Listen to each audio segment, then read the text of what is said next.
Graça e paz. Sou o pastor Fernando Fernandes, da Primeira Igreja Batista em Penápolis, aqui no interior de São Paulo. E agradeço a Deus por podermos chegar até você através desse vídeo que é divulgado pelo canal da nossa igreja e também pela página da igreja, a minha página pessoal no Facebook, pelo WhatsApp. Autocontrole, nada mais paradoxal. Este é o segundo vídeo, a segunda mensagem sobre esse tema. Já vimos que essa questão do autocontrole, na verdade, é, de certa forma, até antinatural. É algo que exige uma postura de nós a partir de uma perspectiva estritamente sobrenatural da nossa relação com Deus e da ação do Espírito Santo na nossa vida. Isso se queremos ser bons mordomos, né? Bons administradores, bons dispenseiros das bênçãos que recebemos a Deus. E a ideia básica é fazer com que nós possamos compreender que esse pensamento de que pelo fato de sermos chamados, escolhidos por Deus, isso isenta a gente de uma responsabilidade ética e moral diante de Deus, da família e da sociedade, na igreja, está totalmente dissociada do texto bíblico.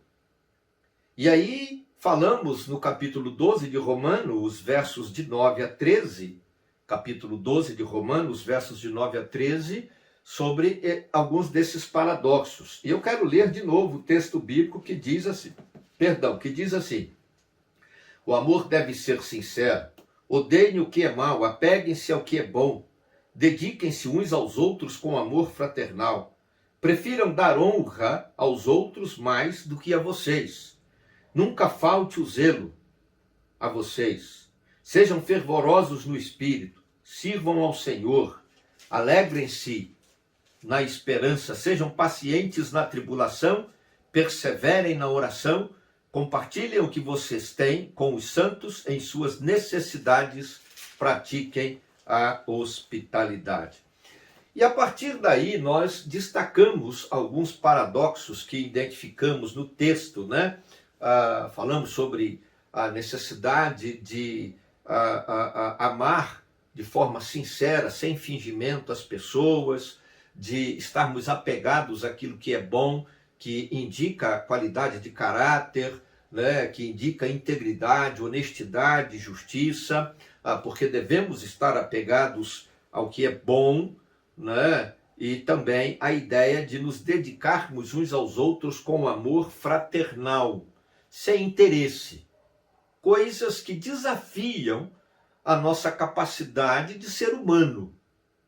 Porque a corrupção do pecado gerou em nós tudo aquilo que é o contrário do ensinamento bíblico através do apóstolo Paulo à igreja de Roma, que era uma igreja, na sua maioria, de judeus, pessoas que se converteram a Cristo, mas que já conheciam a Deus e a lei de Deus e tinham uma prática religiosa extremamente ritualista, extremamente rigorista no campo da moralidade.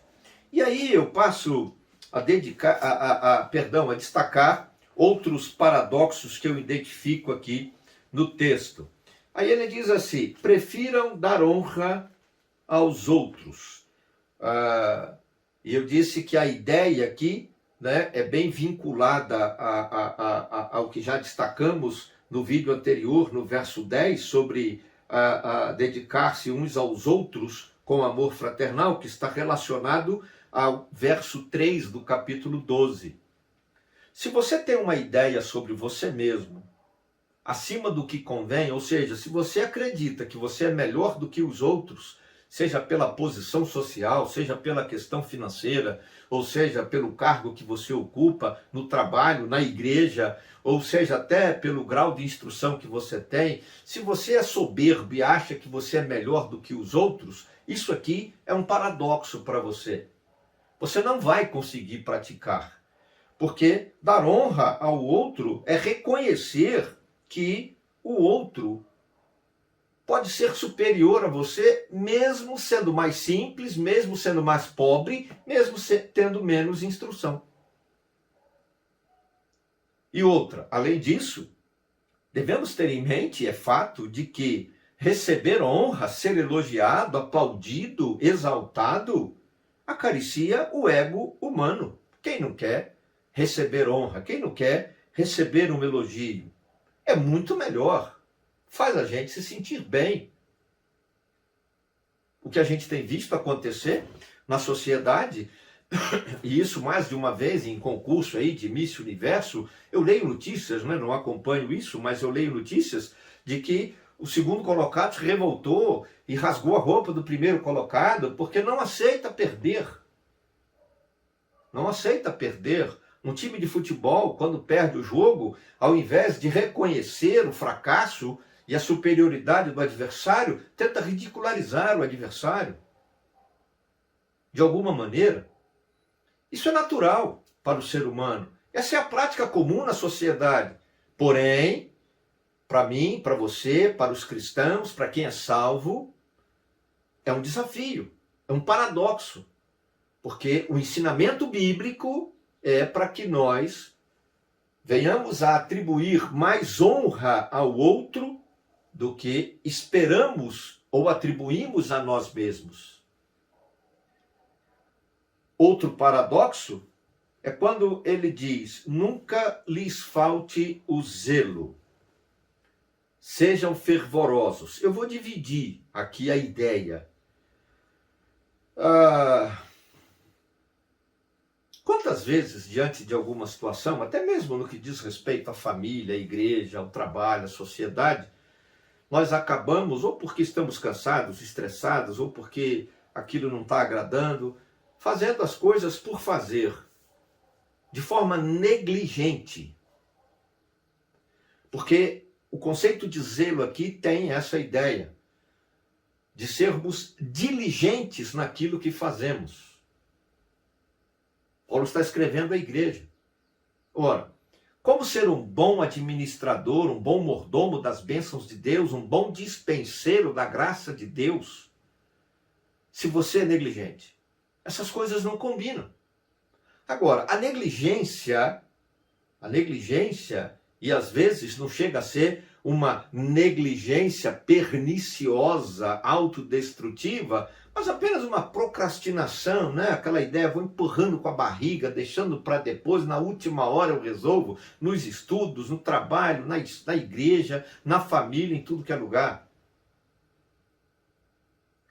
Isso às vezes se torna uma característica natural. E tem pessoas que elas são por natureza procrastinadoras. Tem pessoas que são por natureza negligentes.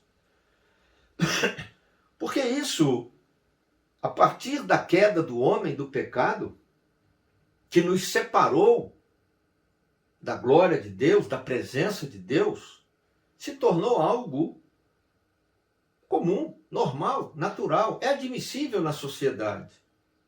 Tanto é que as pessoas diligentes, as pessoas que gostam de fazer as coisas bem feitas, né, que são corretas, a sociedade olha e diz que eles são chatos. Eles são cri-cri, que eles são caxias, usando linguagens aí de várias épocas, né, em que vivemos. Mas o texto sagrado diz que nós devemos ser zelosos, diligentes em tudo o que fazemos, porque isso agrada a Deus. E isso é traço do caráter cristão na nossa vida. O profeta Jeremias dá um alerta para o povo de Deus, e esse alerta serve porque ele é um alerta espiritual, psicoespiritual. Maldito aquele que faz a obra do Senhor negligentemente. É maldição agir com negligência. A sua família é bênção que Deus te deu. O seu trabalho é bênção que Deus te deu para você ter o seu sustento. A sua igreja é bênção de Deus na sua vida, porque lá você se alimenta espiritualmente e desfruta de comunhão com teus irmãos. A leitura bíblica, a oração, as disciplinas espirituais. Então não dá para ser negligente nessas coisas e esperar que sejamos abençoados. É um paradoxo, mas devemos ser negligentes. E aí ele diz: ou perdão, é um paradoxo, mas devemos ser diligentes, jamais negligentes. E aí, a segunda parte, sejam fervorosos no Espírito. Os comentaristas não têm um acordo sobre esse no Espírito aqui, se está se falando do Espírito Santo ou do Espírito humano.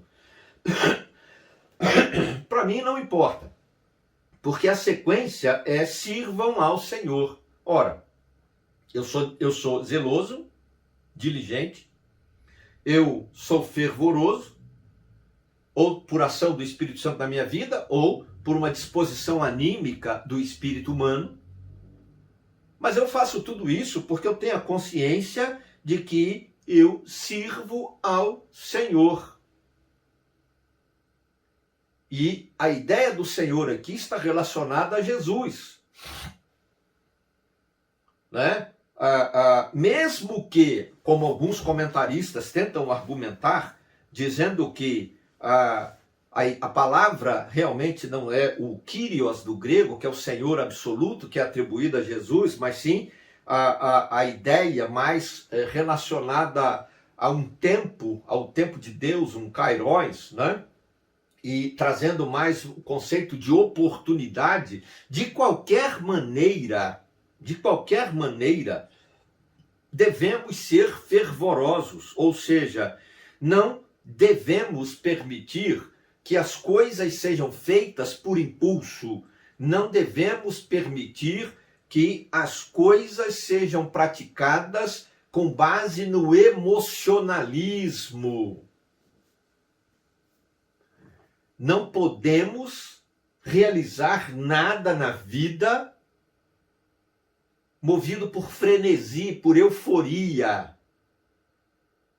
Devemos fazer as coisas de forma, sim, entre aspas, aí, apaixonada, né? Vamos dizer assim, que é a linguagem que se usa hoje, mas devemos fazer as coisas com motivação, com alegria por aquilo que estamos realizando, né? E fazendo com zelo o melhor possível, com diligência, porque fazemos para o Senhor, ou porque aproveitamos a melhor oportunidade. E nós sabemos, à luz do texto bíblico, nós que lemos a Bíblia, cremos em Deus e na Bíblia, na palavra de Deus, que as oportunidades nos são dadas por Deus. Ele é o Senhor do tempo. Ele é o Senhor da razão. E é Ele que nos dá oportunidade. O apóstolo Paulo vai dizer à igreja que devemos fazer o bem a todos enquanto tivermos tempo. Em outro texto ele diz, devemos aproveitar bem as oportunidades que temos. Porque temos uma responsabilidade de ser bons administradores, bons mordomos, bons dispenseiros, a linguagem de 1 de Pedro, das bênçãos que Deus nos dá, da graça que Deus nos dá e dos dons que recebemos de Deus, dos talentos, das habilidades, inclusive de relacionamento com o próximo, dando honra a ele e agindo com humildade.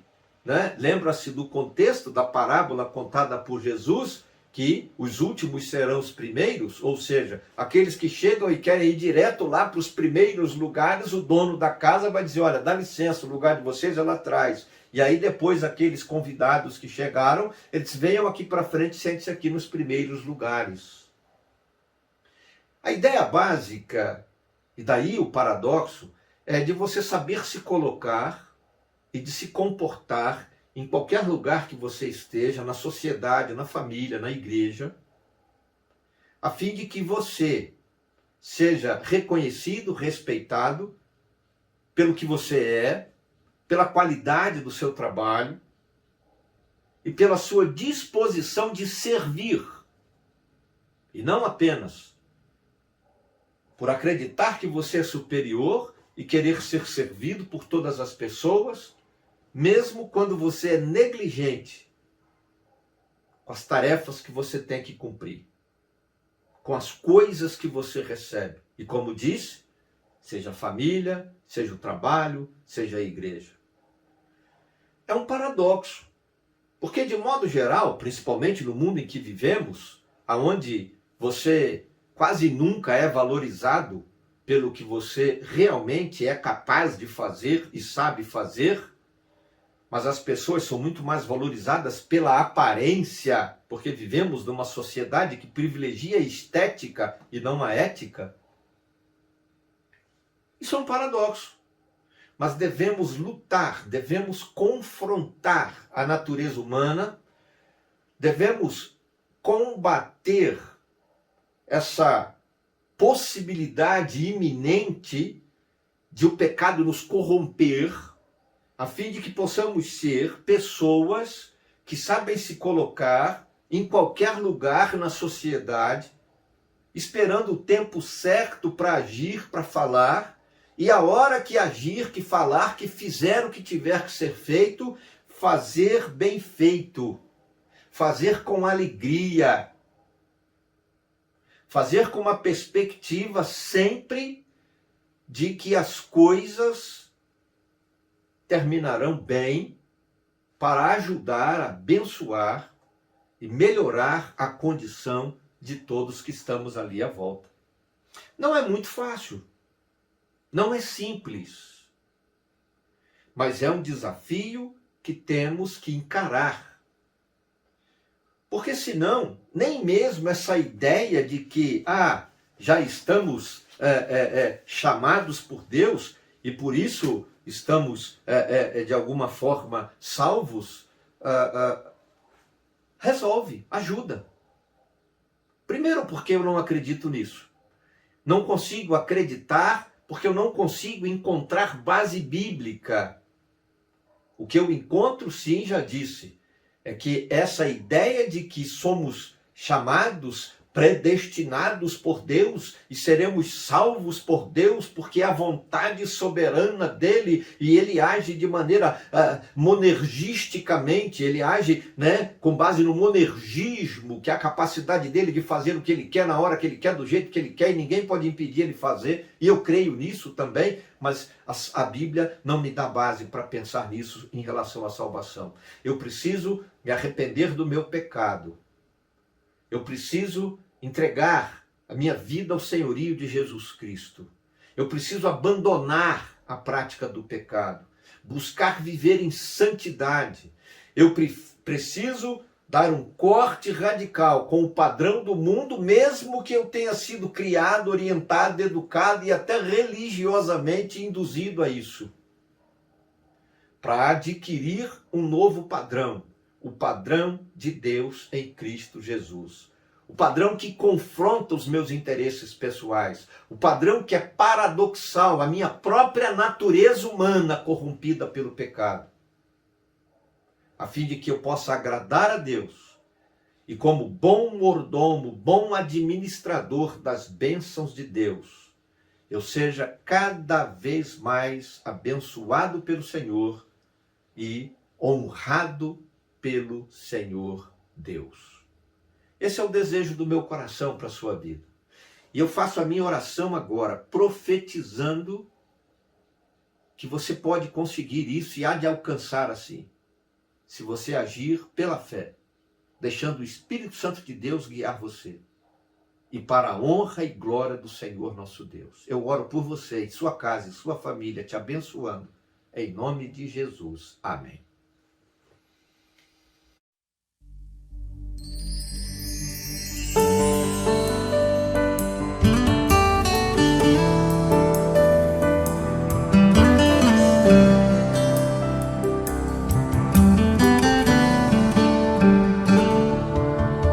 Minha fidelidade é a expressão que mostra que Deus é o primeiro na minha vida.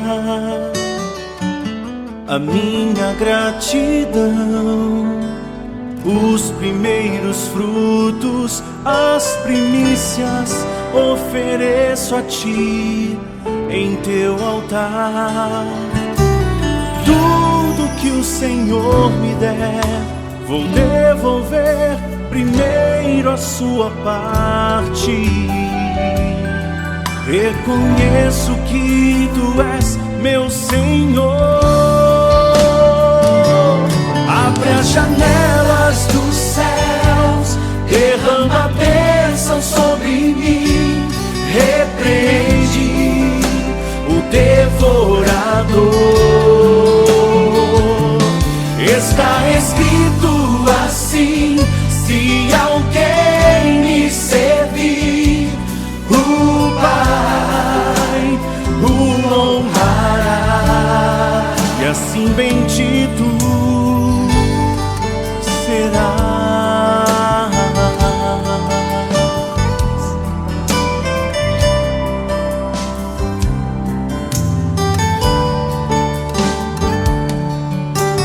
Tudo que o Senhor me der, vou devolver primeiro a sua parte.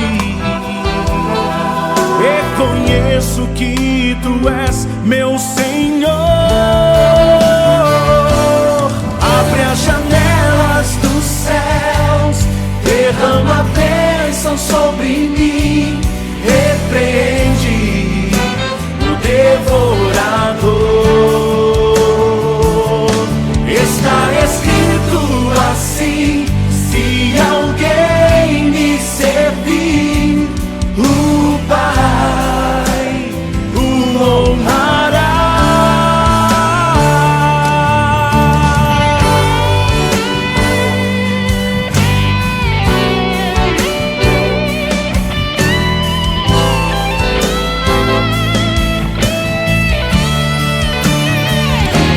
Abre as janelas dos céus, derrama a bênção sobre mim, repreende o devorador.